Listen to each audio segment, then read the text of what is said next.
This is the London Underground map, also known as the Tube map.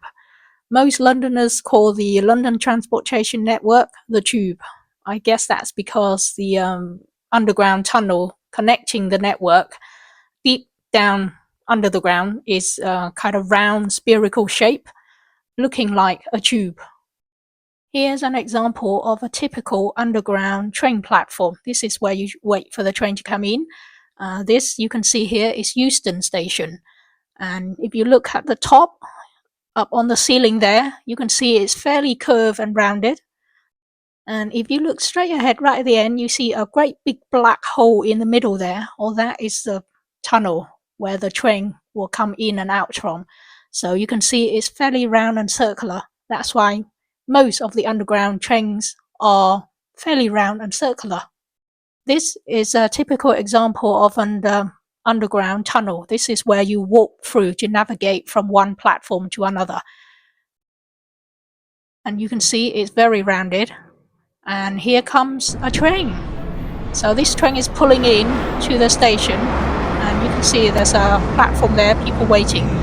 And if you look at the train, you can see the top half of it is fairly curved and rounded. That is so that it will fit into the tunnel when it goes through the tunnel. The London Underground network is the oldest still working functioning system in the world. As of 2025, it is 162 years old, so you'll have to excuse it that once in a while, fairly frequently, it will have a malfunction, breakdown, network problem, something happening that would cause delays, cancellations, and all kind of problems. All the lines on the network has a name and a color associated with it. So you can see beginning at the top, you've got the brown line is called Bakerloo.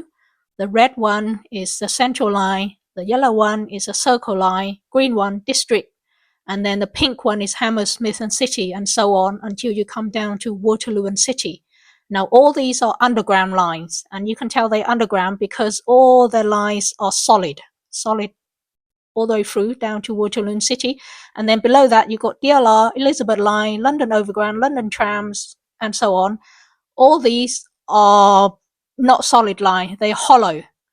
That means that they are the newer, recently built line that has been latched onto the network, and they are mostly overground or above ground, except for the Elizabeth line. The Elizabeth line is the newest line that has only just been fully open last year, 2024.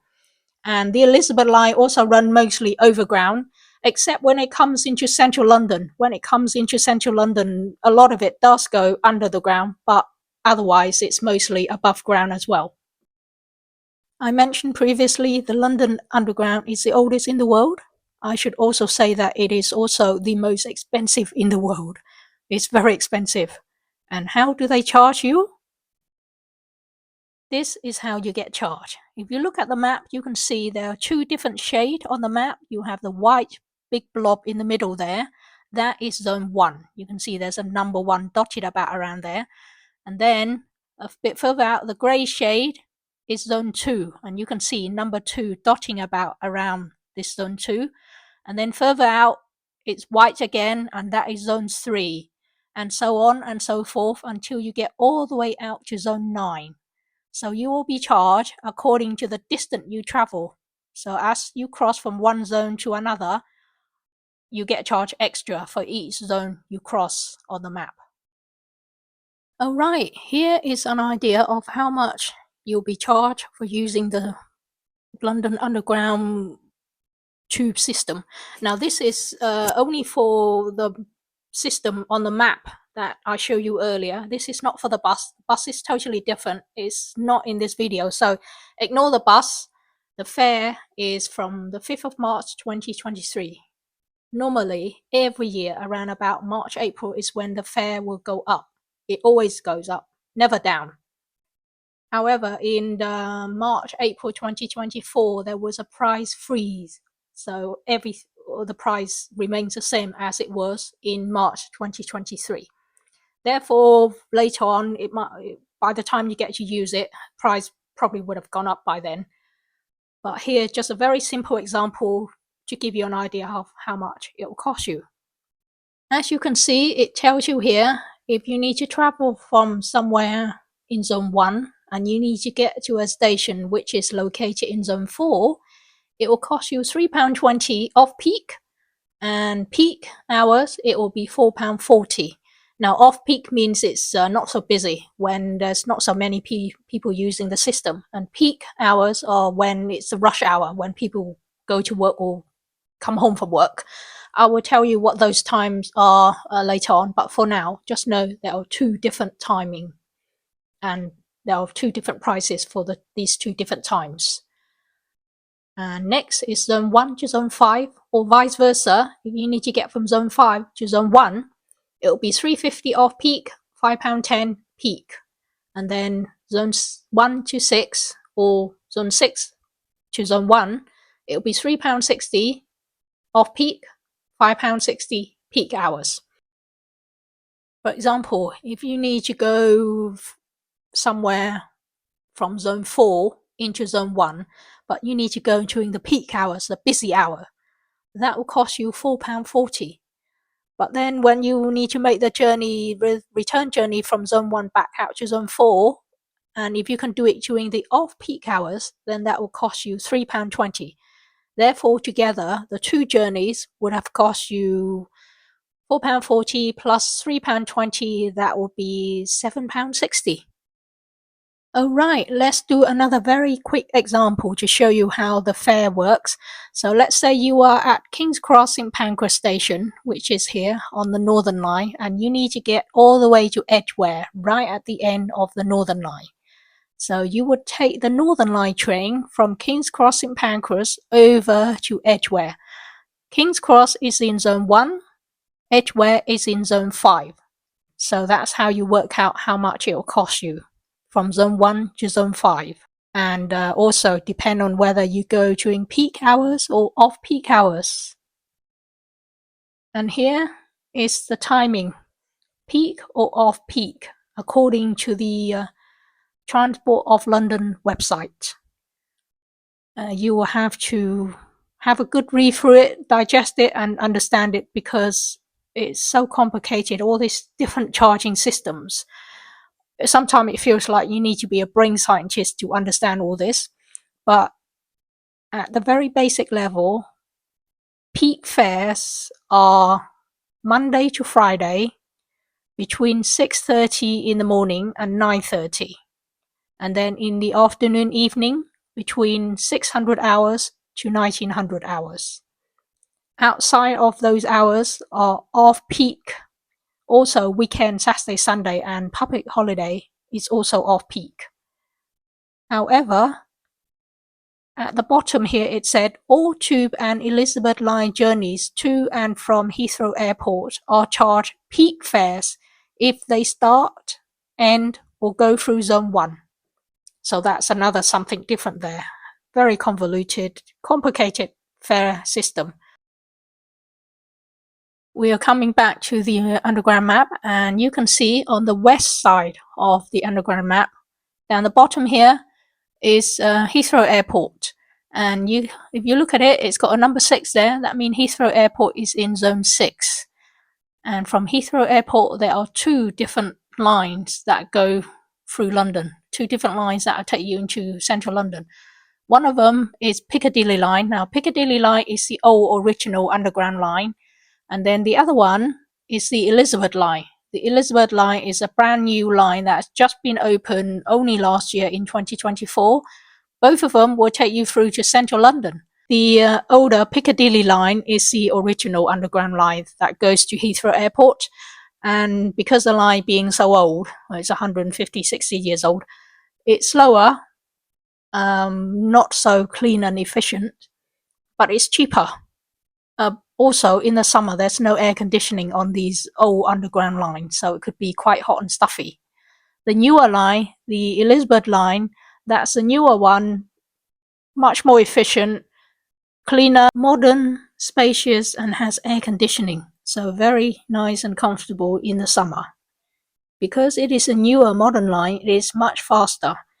It cuts travel time down by about half compared to the old Piccadilly line. However, it does cost about double the price of the Piccadilly line. Although both will take you through central London, but they go via a different route. So it all depends on where you need to go, which station you need to get to. You'll just have to take the line that will take you to where you need to go. There is also a night tube service on Friday and Saturday night. This means that Friday and Saturday night, the tube service will run 24 hours overnight up until Sunday morning. Normally, during weekdays, usually the last tube service is at 12 o'clock, midnight. But on Friday and Saturday night, it'll run throughout the night up until Sunday morning. However, this service is not available to all the lines and all the stations. This here is the night tube map. So check on this map to see which station is covered and which station you can use overnight on Friday and Saturday night. You can see when comparing this tube map, this night tube map, to the normal daytime map, this here is very small and quite limited. So make sure the station you need to get to and from is on this night tube map if you want to use it overnight. The fare for using the overnight tube is the same as a normal daytime off-peak fare.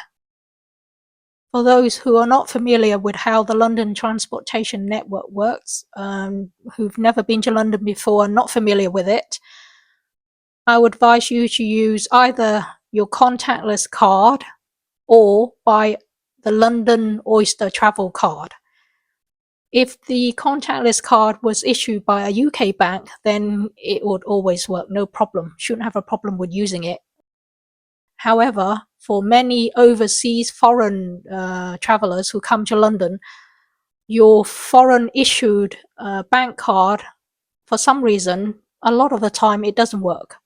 It will work in a shop or a restaurant when you buy something, but for some reason, a lot of the card, the transport network doesn't accept those foreign card. I have come across quite a few people who've got this problem.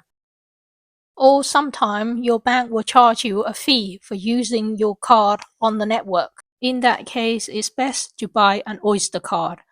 Whatever you do, don't buy a paper ticket because a paper ticket costs a lot more. I have a separate video which shows you how to buy and use an Oyster card. I will put a link to it, so if you're interested in it, make sure you go and watch that video as well. If you're not familiar with the London transport system, then I would advise you strongly to either get hold of a copy of the Underground map or download it on the internet. Just have a look at it, familiarize yourself with it before you come. That should help you a lot with your travel around London. Just for completeness, this is the Underground logo. So if ever you see this sign on any station, it means that this is an Underground station. This logo here means it's an overground station, and the overground station line is represented by an orange color line, but hollow in the center. Unlike the underground line, which is all solid, the overground line is hollow. This is the DLR, which stands for Docklands Light Railway. This line is greenish blue and also a hollow line, similar to the overground. The trains on these lines run above ground, not underground. But unlike the orange overground lines, which runs around the outer edge of central London, these DLR lines are clustered around the east end of London. You will only find it around the east, on the east side of the underground map. It is built mainly to service the two financial centres of London, which is Bank and Canary Wharf. These lines are new and was built to latch onto the existing underground network as London expanded and spread out. This here is the Elizabeth line. This is the newest line and it's represented by a purple roundel. You can see the Elizabeth line is a purple line, again hollow in the center. The Elizabeth line runs overground as well, but when it gets into London, it will go underground. And it runs all across London from the west to the east. the entire length of the London network from the west to the east, or east to west. This is just a quick overview to give you an idea and understanding of the London Transport Network for those who are not familiar with it.